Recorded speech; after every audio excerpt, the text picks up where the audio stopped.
18 de outubro, edição de quarta-feira no ar. Seja bem-vindo a mais um programa consultório. Já sabe que levamos até si literacia em saúde. Do seu lado queremos, portanto, a sua opinião, também as suas dúvidas relacionadas com a sua saúde e bem-estar. Hoje, a especialidade que está em cima da mesa é precisamente psiquiatria. Inscreva-se através do número de telefone 225083297 ou também por escrito do endereço de e-mail consultório@portucanal.pt. Começamos com a nova lei da saúde mental. O novo diploma veio reforçar a aposta na prevenção e na intervenção precoce e, portanto, vamos já de seguida tentar conhecer as novas medidas e depois, claro, queremos ouvir aqui a sua opinião ou também a sua dúvida relacionada com esta especialidade. Está connosco o Dr. Sérgio Ferreira, médico psiquiatra, a quem agradeço a presença. Muito obrigada por juntar-se a nós neste programa. É um gosto recebê-lo. É sempre um prazer. Muito obrigada. Sr. Doutor, portanto, foram precisos mais de 20 anos de vigência para esta lei ser alterada. Nesta altura, faz um balanço positivo? Ainda é cedo para se fazer um balanço, não é? Ou seja, todos os intervenientes ainda estão a adaptar-se às mudanças que ocorreram em termos da lei. Pronto, não só os psiquiatras e os serviços de saúde mental, como também os próprios meios judiciais e as forças policiais e etc. Ou seja, e tendo em conta que a lei só entrou em vigor em agosto, ainda é muito cedo para se perceber, pronto, de facto, quais são aqui as mudanças práticas e os problemas, obviamente, que essas mesmas mudanças podem levantar, porque pronto, também não há leis perfeitas e há sempre melhorias a fazer-se. Mas, basicamente, esta lei surgiu na necessidade de se adaptar à legislação, não só à evolução da psiquiatria e da medicina e dos cuidados a prestar à população, mas também para respeitar os compromissos que Portugal foi estabelecendo com várias entidades internacionais, nomeadamente a União Europeia, a ONU, pronto, vários diplomas e acordos que se foram estabelecendo e que Portugal se comprometeu e que depois a lei que estava em vigor não estava a respeitar na totalidade. Mas 20 anos é muito tempo. Era uma lei que há muito vinha a ser exigida, não é? Uma mudança. Uma adaptação, uma evolução, sem dúvida, sem dúvida. Embora estava longe de ser o maior problema em termos de cuidados de saúde mental, continua a ser a resposta a dar às populações, continua a ser outros tipos de apoio e de formas de tratamento para além das consultas e dos internamentos. Mas, pronto, havia aspectos a melhorar claramente e cujo aspecto, se calhar não tão visível, mas se calhar mais dramático, era, pronto, das pessoas com doença mental que foram condenadas a crimes cometidos no âmbito dessas doenças e que depois ultrapassavam em muito o limite máximo que a lei previa para a privação de liberdade, e essa privação era feita um bocado à luz da lei de saúde mental anterior. Claro. E há aqui vários pontos que podíamos explorar, mas parece-me que 3 são aqui fundamentais para que as pessoas compreendam o que é que significa esta nova lei, e daí a sua presença, Sr. Doutor, para nos explicar. Portanto, entre as novidades está a introdução da pessoa de confiança. O que é que isto significa?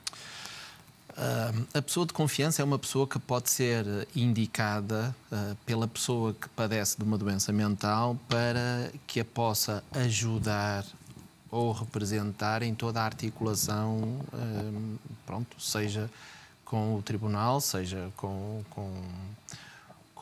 os psiquiatras que intervêm nas avaliações clínico-psiquiatras, de forma a que essa pessoa, da confiança da pessoa com doença mental, a possa defender, aconselhar, orientar de alguma forma, não é?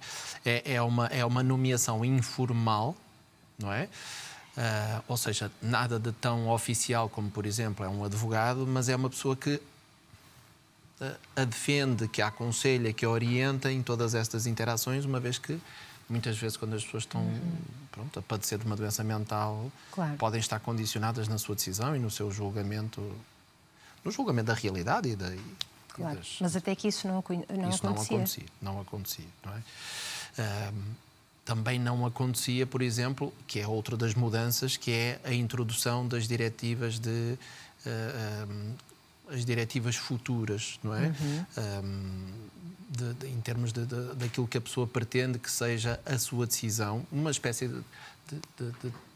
testamento vital em termos de saúde mental e que, quando a pessoa está bem, consciente, dentro do seu juízo, pode estabelecer algumas diretrizes relativamente ao seu tratamento futuro, desde que essas diretrizes depois não choquem com os outros aspectos da lei, não é? Mas isto se já houver uma doença diagnosticada?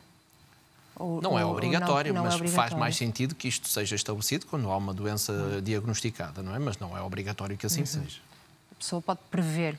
Pode prever e pode estabelecer alguns critérios, algumas orientações que irão ser tidas em conta, porque ficam devidamente registadas, irão ser tidas em conta desde que isso não signifique um prejuízo para o próprio ou para terceiros, não é? Claro. Há aqui também uma alteração que diz respeito ao tratamento involuntário em regime de ambulatório.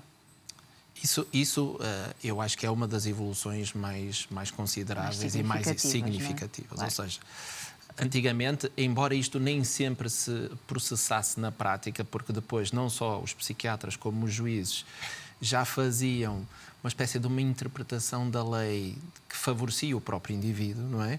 A lei era muito ou preto ou branco, ou seja, ou as pessoas eram obrigadas a tratar-se e tinham que ser internadas, ou, não sendo obrigadas a tratar-se, não faziam qualquer tipo de tratamento. A lei era mais ou menos neste registro, não é? E o que depois acontecia é que muitas vezes as pessoas eram obrigadas a tratar-se, mas esse tratamento, quer à partida, mais raramente, mas principalmente depois do internamento, eram obrigadas a tratar-se em regime ambulatório. O que esta lei prevê é que logo à cabeça isto seja determinado pelo juiz, que o doente seja obrigado a tratar-se, mas não seja obrigado a ficar internado se esse internamento não se justificar perante essas circunstâncias. Mas há aqui algumas vantagens, de facto, para a pessoa com a doença mental? Sem dúvida, porque muitas vezes a obrigatoriedade de tratamento era o suficiente para ajudar a pessoa a tratar a doença, não é? Sem haver uma total privação de liberdade, porque é disso que estamos a falar também, e por isso é que esta lei é tão sensível, porque interfere com a autodeterminação das pessoas e a liberdade das pessoas. E muitas vezes, esse tratamento é sempre determinado judicialmente, não é? É sempre validado judicialmente, e essa obrigatoriedade de tratamento poder ser feita em regime ambulatório, no fundo, permite que a pessoa continue a sua vida, continue a sua ligação à família, à sociedade, e que não haja uma interrupção obrigatoriamente motivada pelo internamento, porque, as pessoas, depois estando internadas, na altura chamava-se internadas compulsivamente, agora internadas involuntariamente, eram obrigadas a ficar fechadas no internamento psiquiátrico durante um período de tempo. Enquanto médico psiquiatra, Sr. Doutor, isto favorece também a sua integração social e se calhar algum tratamento que possam estar a fazer? Tem aqui vários pontos positivos. Sem dúvida. Não só não contribui para a sobrelotação dos internamentos psiquiátricos e infelizmente o número de camas disponíveis no nosso país é manifestamente insuficiente para as necessidades. E muitas vezes alguns desses internamentos eram internamentos mais duradouros, como também isto favorece muito o indivíduo, porque pode perfeitamente retomar, logo que esteja clinicamente capaz disso, retomar o seu trabalho, retomar a sua vida normal, como também reduz muito o estigma e o trauma associado, porque também existia, não é? Muitas vezes quando as pessoas eram internadas contra a sua vontade, faziam um tratamento contra a sua vontade, e nem sempre conseguiam perceber o porquê, porque obviamente a doença os privava de perceber, de compreender a necessidade desse mesmo internamento. Por falar em estigma, este novo diploma vem também um bocadinho com esse objetivo, acabar aqui com o estigma associado à saúde mental. Sim, a própria linguagem que é utilizada na lei alterou-se também, não é? Nota-se que há aqui um cuidado muito maior na linguagem utilizada, e que não só reduz o estigma, como reduz aquela noção que tem-se vindo a perder, mas que ainda se mantém, e que a lei, de alguma forma, também ia nesse sentido, em que havia os doentes mentais e os outros, não é? Quando qualquer pessoa pode, em determinado momento, padecer de uma doença mental, e isto, no fundo, foi uma mudança de paradigma que a pandemia ajudou também a diminuir. Qualquer um de nós, todos nós, incluindo eu, incluindo a Alexandra, a qualquer momento podemos ter uma doença mental e essa doença mental limitar-nos significativamente, não é? Não só em termos de funcionamento, em termos de comportamento, em termos cognitivos ou emocionais, mas até em termos de discernimento, nem que seja transitório da realidade e da nossa condição enquanto ser humano. E já se fala com mais abertura sobre este tema? Até agora era muito tabu falar-se de doença mental, de saúde mental numa mesa de café. Agora já se vê uma pessoa a dizer que vai ao psicólogo, que faz terapia, já é um bocadinho diferente, não é? E eu, apesar de tudo, pronto, embora já tenho alguns anos disto e já noto diferenças, não só no próprio discurso das pessoas, como na própria relação das pessoas com as entidades patronais, ou seja, as próprias entidades patronais muitas vezes já estão mais conscientes, mais colaborantes, mais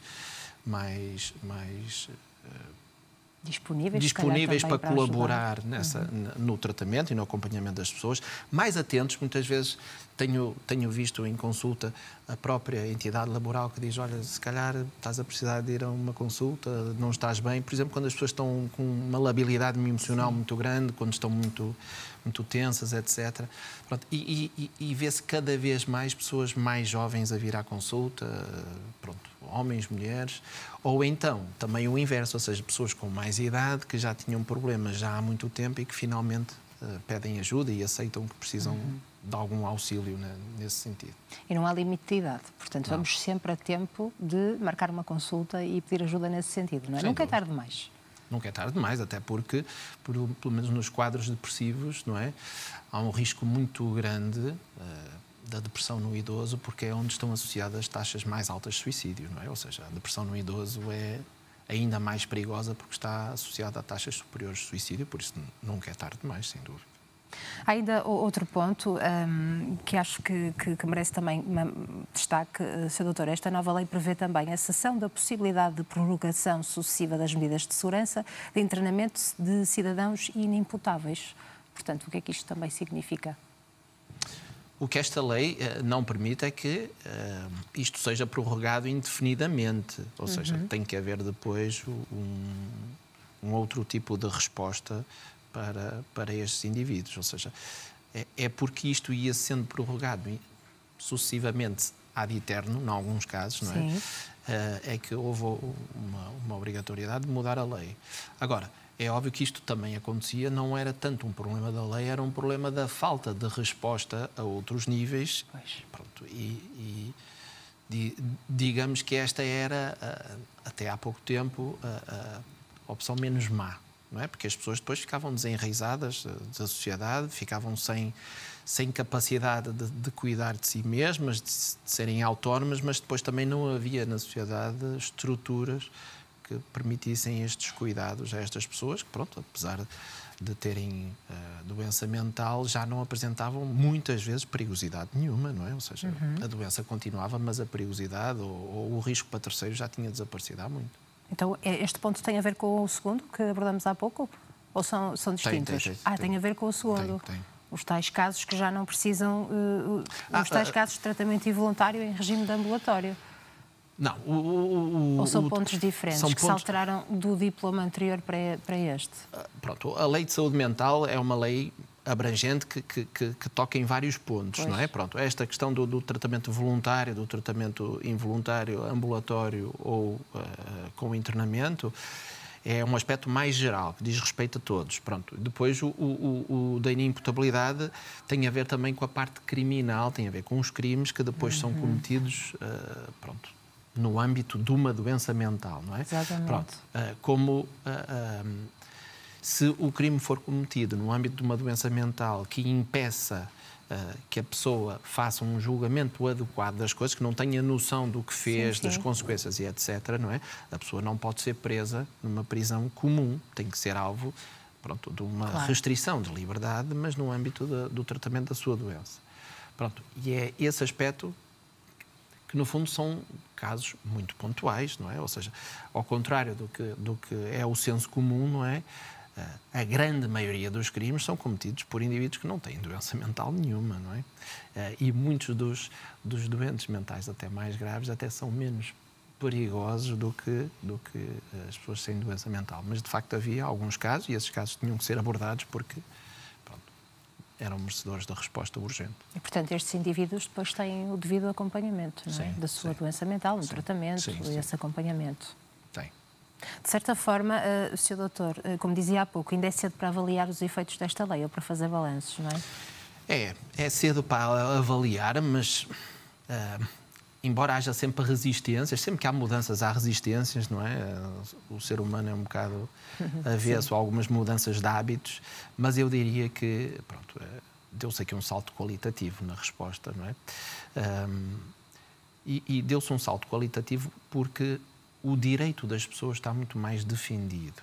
O receio que pudesse haver é que, por estar tão defendido esse direito, que depois, pronto, alguns casos que seriam merecedores de algum tratamento involuntário, depois não fossem, não entrassem dentro do âmbito ou não cumprissem os requisitos, mas até ver não há dado nenhum que nos leve a pensar nesse sentido.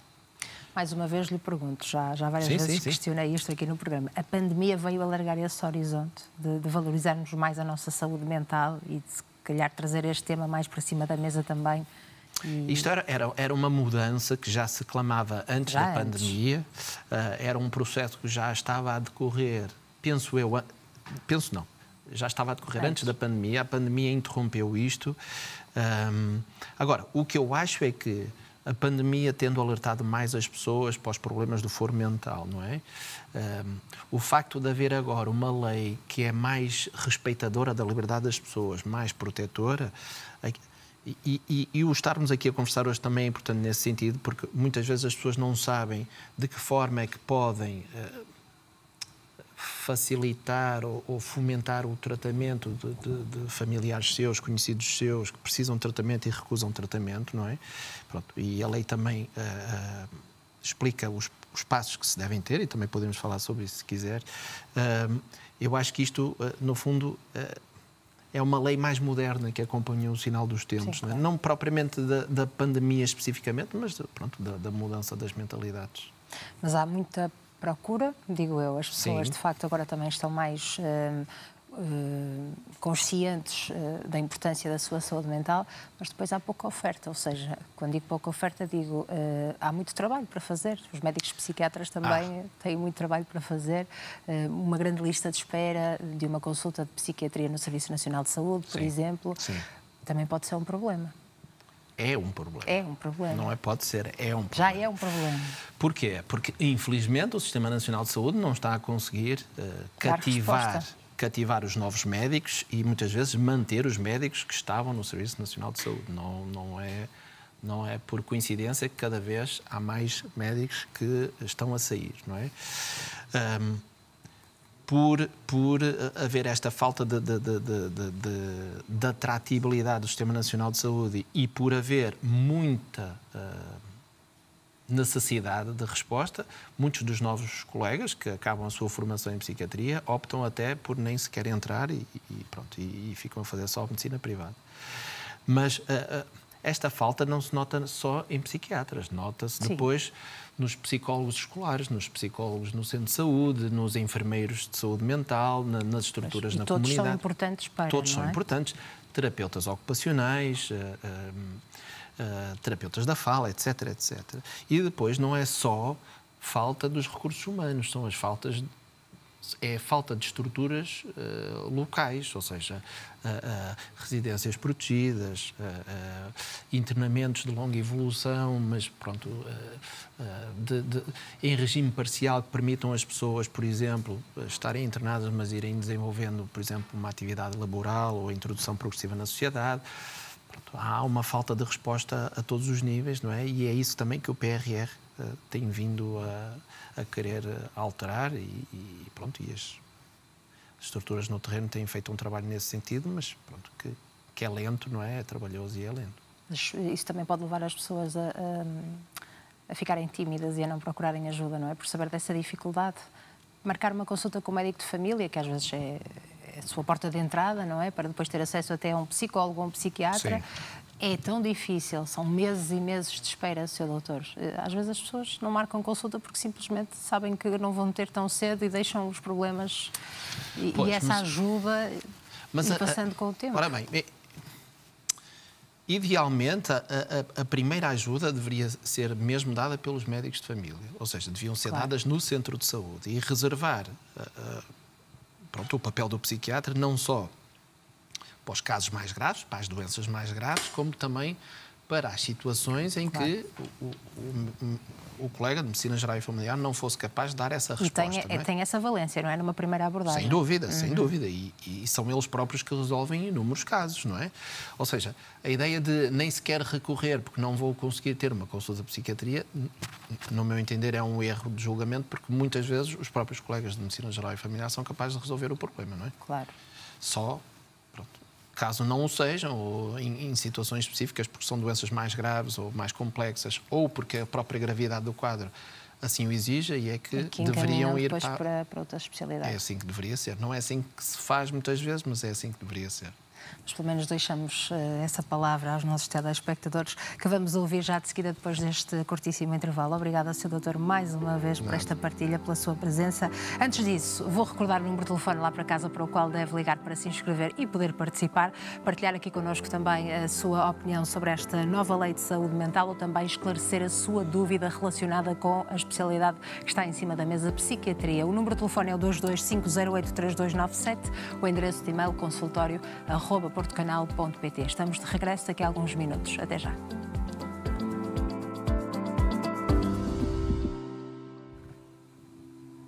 Estamos de regresso com o programa Consultório. Mais uma vez, este espaço dedicado à sua saúde e bem-estar está no ar e agora vamos precisamente ao encontro das suas dúvidas. Pode se inscrever através do número de telefone 225083297 ou do endereço de e-mail consultório@portocanal.pt. Em cima da mesa continua a especialidade de psiquiatria. Connosco também continua o Dr. Sérgio Ferreira, médico psiquiatra, a quem agradeço a presença. Sr. Doutor, muito obrigada por continuar connosco. Vamos arrancar com esta primeira ronda de perguntas e respostas e vamos ouvir, em primeiro lugar, a Dona Rosa Ribeiro, Liga da Trofa, tem 56 anos. Dona Rosa, seja bem-vinda ao consultório. Menina, boa tarde, muito obrigada. Olá, boa tarde. Pode colocar a sua questão, Dona Rosa. Obrigada a nós pela participação. Nada, é assim, eu queria que me dessem uma ajuda. Eu tenho uma irmã que está viúva há 5 anos. É doente de álcool, não é? Assim se pode dizer. Ela já esteve internada na psiquiatria em 2019. Só que agora a situação dela agravou-se. O que é que acontece? Ela está há muito tempo deitada, sempre deitada, não lhe apetece comer, não quer fazer nada. No sábado eu fui levá-la para o hospital, não é? Porque a urina dela era preta, não é? E ela está internada neste momento na gastro. Eu gostaria de saber o que é que eu posso fazer, porque ela deixou queimar já 2 taxas, não cozinha, só quer estar deitada. Eu penso muito que ela bem. está com algum problema na cabeça mesmo.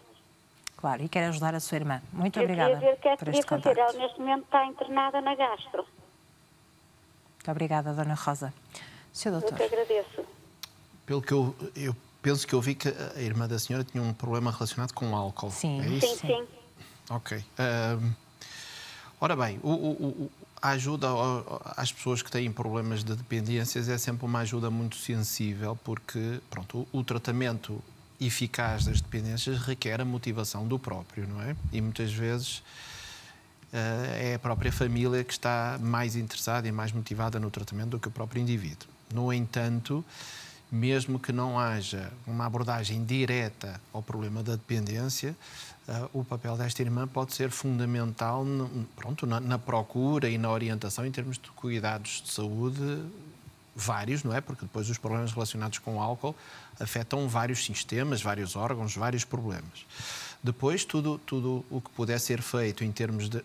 Pelo que percebi também, a irmã já estava viúva há 5 anos, não é? Ou seja, podemos estar aqui a falar de um alcoolismo secundário. Um alcoolismo secundário é um quadro depressivo, um processo de luto arrastado. Ou seja, toda a ajuda que pode ser dada em termos de puxar esta irmã para sair um bocadinho, para conviver, para desenvolver algum tipo de atividade, por mais banal que seja, ir às compras, ir ao jardim, etc. Pode ser um passo não só no estabelecimento de uma relação mais forte e mais construtiva, como pode também facilitar depois a motivação para o tratamento do álcool ou a orientação para um tratamento de um quadro depressivo que possa estar aqui presente também, não é? Claro. É muito por aí. Dona Rosa. Quer colocar alguma questão? Só uma questão que eu queria fazer ao seu doutor. Claro. É que ela não assume, não é? Que bebe e as análises acusam, não é? Nem aceita ajuda. Seja ela de qualquer tipo ou a ajuda relativamente ao álcool? Porque a ajuda pode ser a vários níveis, não é?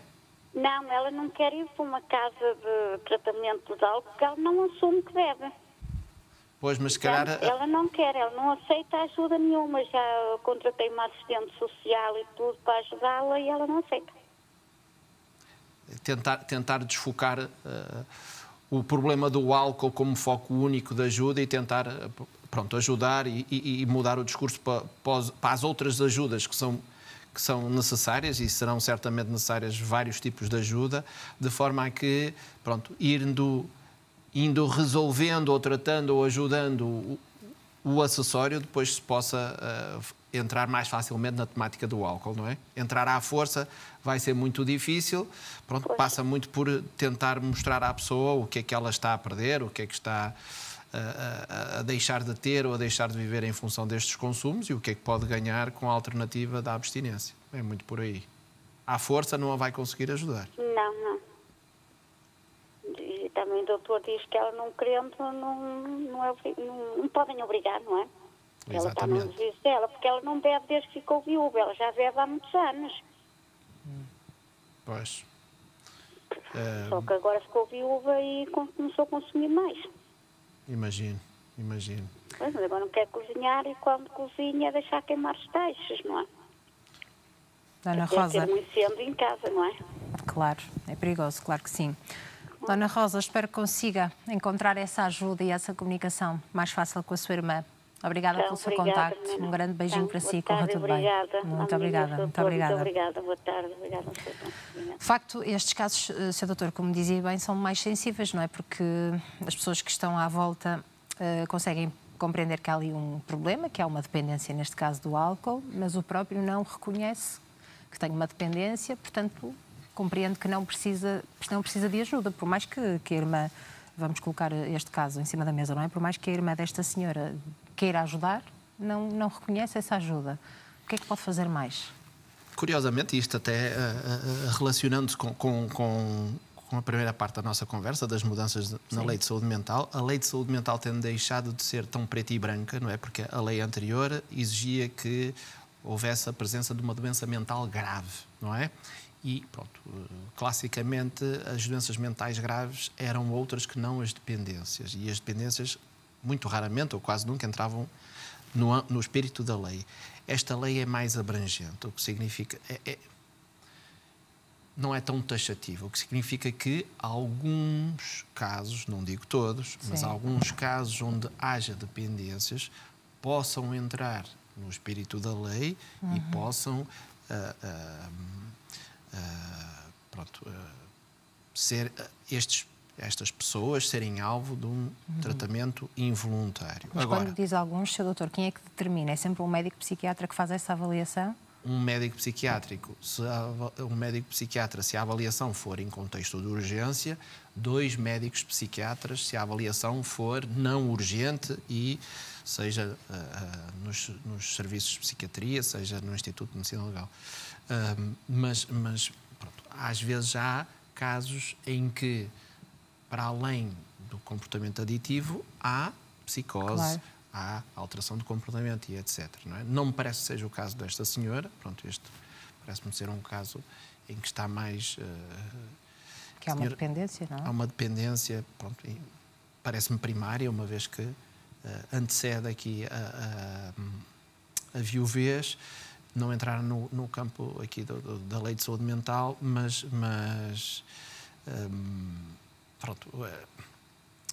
às vezes consegue-se abrir a porta através dos outros tratamentos, ou seja, o tratamento por causa, por exemplo, aqui neste caso, da gastroenterologia, ou da cardiologia, ou da anemia, e às vezes com um estabelecer de cuidados de saúde noutros campos, a pessoa vai percebendo o benefício de ter uma vida mais saudável, deixar os consumos e às vezes depois consegue-se tratar a dependência. Muito bem.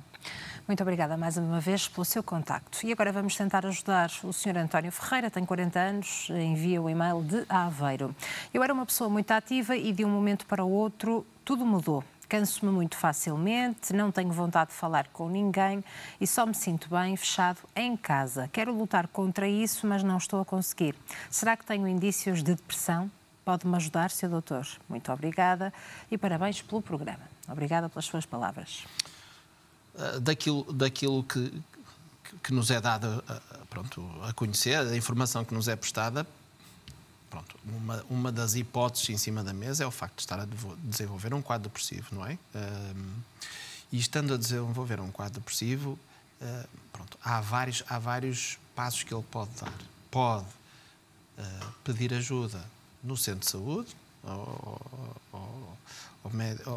colega de medicina geral e familiar, e eles são capazes de tratar muitos quadros depressivos no início, de gravidade ligeira e eventualmente moderada, não é? Caso seja uma reação depressiva, por exemplo, a circunstâncias vivenciais, às vezes o recurso a um psicólogo também pode ser uma mais-valia, pode fazer a diferença, não é?